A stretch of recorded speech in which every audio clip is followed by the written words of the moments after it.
Arturia was very kind to send me this Microfreak. They just wanted to see what I would do with it. And so I made the Boards of Canada in the Annexe. And I think if I show you around the synth a little bit and we make that in the Annexe sound, that you'll see all the cool features that it has that make it unusual. And you'll see how to use it too. It can be very complex looking and there's a lot here, but it's really not that hard to understand. So starting here with the init patch on sound number, doesn't matter, 323 up in there, because you don't really want to overwrite your presets.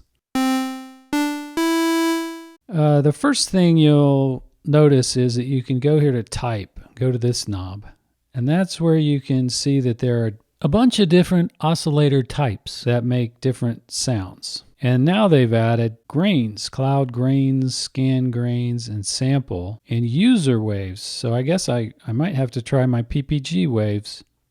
Like I did that tutorial on Poly-In Tracker, and I recreated that Depeche Mode song using all of the original PPG waves. I don't know if they'll work in here, but I'll give it a try. So I'm going to go to the wavetable engine. Then you see that there are 3 other knobs, and those set aspects of the sound. So wavetable, and then you can go in and choose different waves.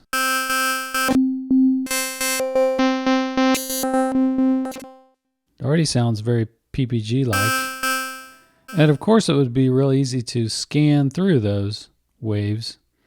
You could just use this matrix here, and you could send the LFO to where it says wave, where the LFO and wave intersect. And so let's try that.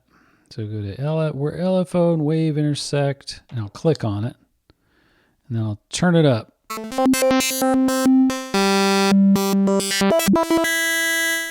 So that type of thing, like the PPG used to do. Oh, now it's gone. So I just held down on that matrix. The encoder is also a button. And I just held down on it, and then the matrix thing I had assigned there just went away. And then there's a timbre button.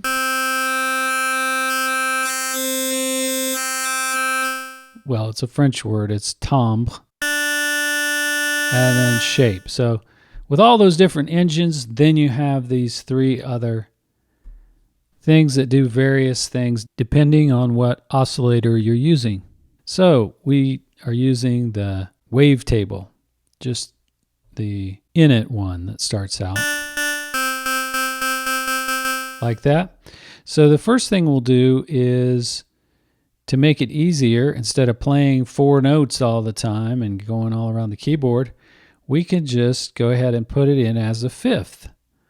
And so first of all, we'll hit that and make it paraphonic, which means that we can play 4 voices at one time.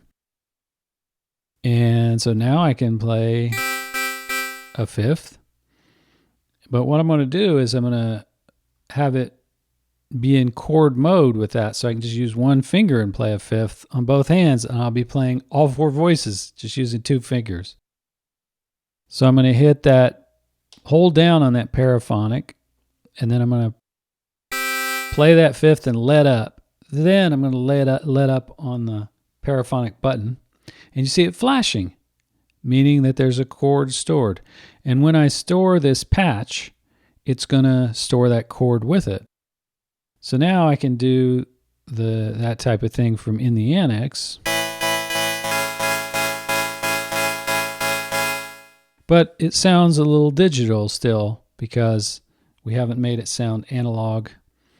And there's a couple of things going on with the sound that I think would make the sound closer to the original in the Annexe. I think if we modulated the pitch with an LFO and also modulated the filter a little bit at a different speed, we might get something like that sound that it has.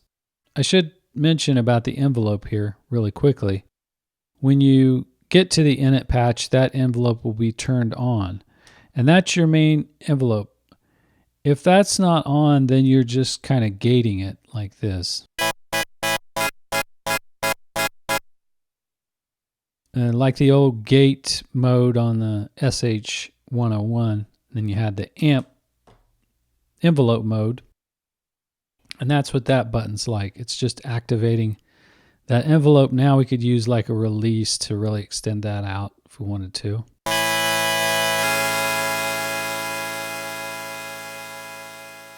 That's probably way too much for this patch.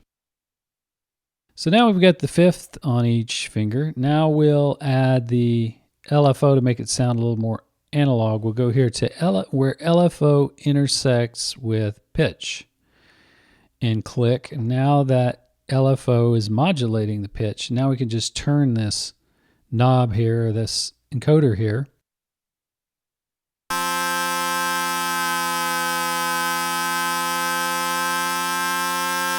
So about a setting of 7, and then that's your LFO rate. But that's a little too much. I'll put this back down to, I got a little acceleration there on that encoder. If you turn the encoder real fast, I guess it accelerates.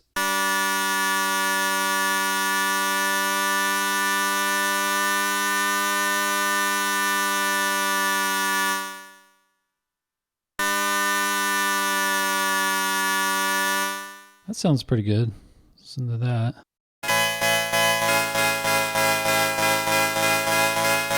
So it has kind of that pitch wobble that the original has, but there's another aspect to it that I think a filter modulation will help a little bit. But we're out of LFOs, aren't we? But there's also something you can use as a second LFO. You can use this cycling envelope. And you could even put it on loop, but that would make it re-trigger, I think. So we're just going to leave it on run, which is the one in the middle. You can actually change it to envelope, run, and loop, but we'll just put it on run because we're going to use it as just a continuous LFO. But now we have to assign it in the matrix here. Click on that. Now I'll be able to assign another one. So I'll go up there to the top where it says the cycling envelope meets with the cutoff right there, and I'll click on that one. And the other one went away. It's still there, but while we're working with this one, it makes that disappear for a second. And so now we're going to turn the amount way up here so we can hear, let's turn this amount up to 100. And then we can also adjust the amount here, the envelope goes to the cutoff. By turning the cutoff down a little bit there, I can hear what it's doing to it. And that's too fast, and I can adjust the speed right here.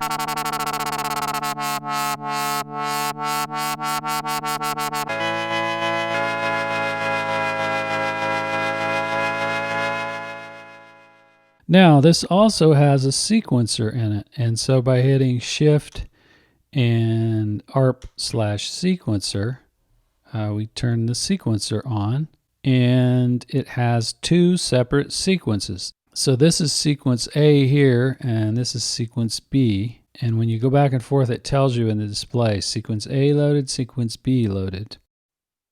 So we're on sequence A, and if I hit this one right there that looks like a random wave symbol on it, now I can just enter in a sequence. So I can put that sequence in there.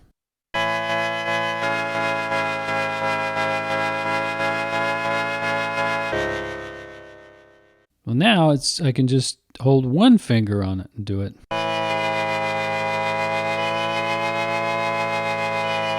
And you hear that it's way too fast, but this is the rate right here. If I turn that down a lot,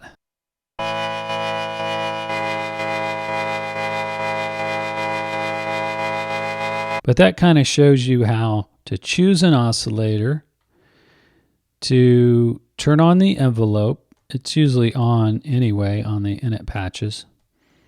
To use this other cycling envelope, and how to assign those things in the matrix, how to use the LFO. This is how to change the different types of LFO.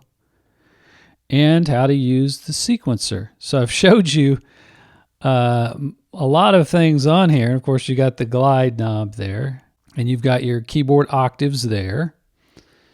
And you can turn the sequence off and go back to just playing it in at any time. And you also have an arpeggiator. Just by hitting that, that's white. But if you hit shift arp, it turns blue, and that's the sequence. So I could do an arpeggiation of it by using a couple different notes.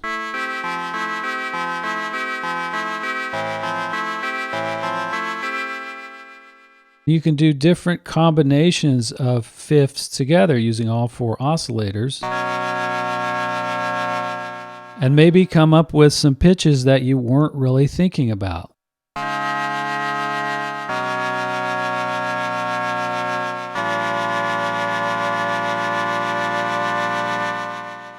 And then finally, you have these different buttons here that change based on what you're doing. So with the sequencer, you have the sequence A and B, so 2 different sequences there. And you have the record button, and you have the play button. So if I just hit that, it'll just start playing. So that's the play button.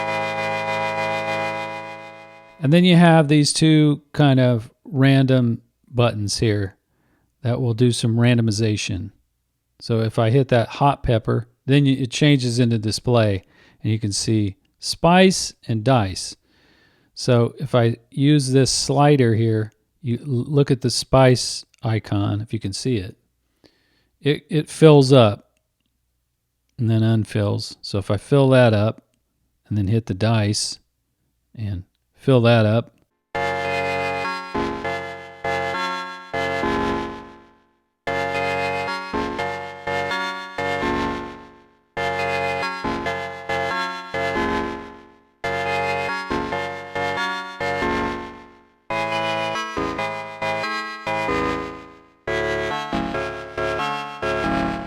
so that was a pattern that the Microfreak made up just using those 2 buttons.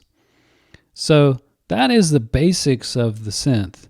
Okay, now we've got it like we want it. We could just hit this save button here. And we click right there to save. And then it's wanting you to tell what type of patch it is. There, so it's kind of like a keys, I guess. So we'll click on that.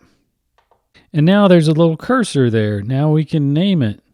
And then every time we want to move the cursor over a little bit, we just click. And we go to the next one.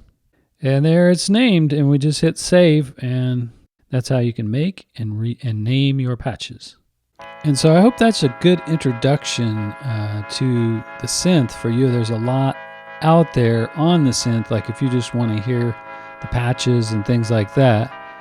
But mine was more about what I did with it, which is to create in the Annexe. So thanks for watching. I'll see you next time.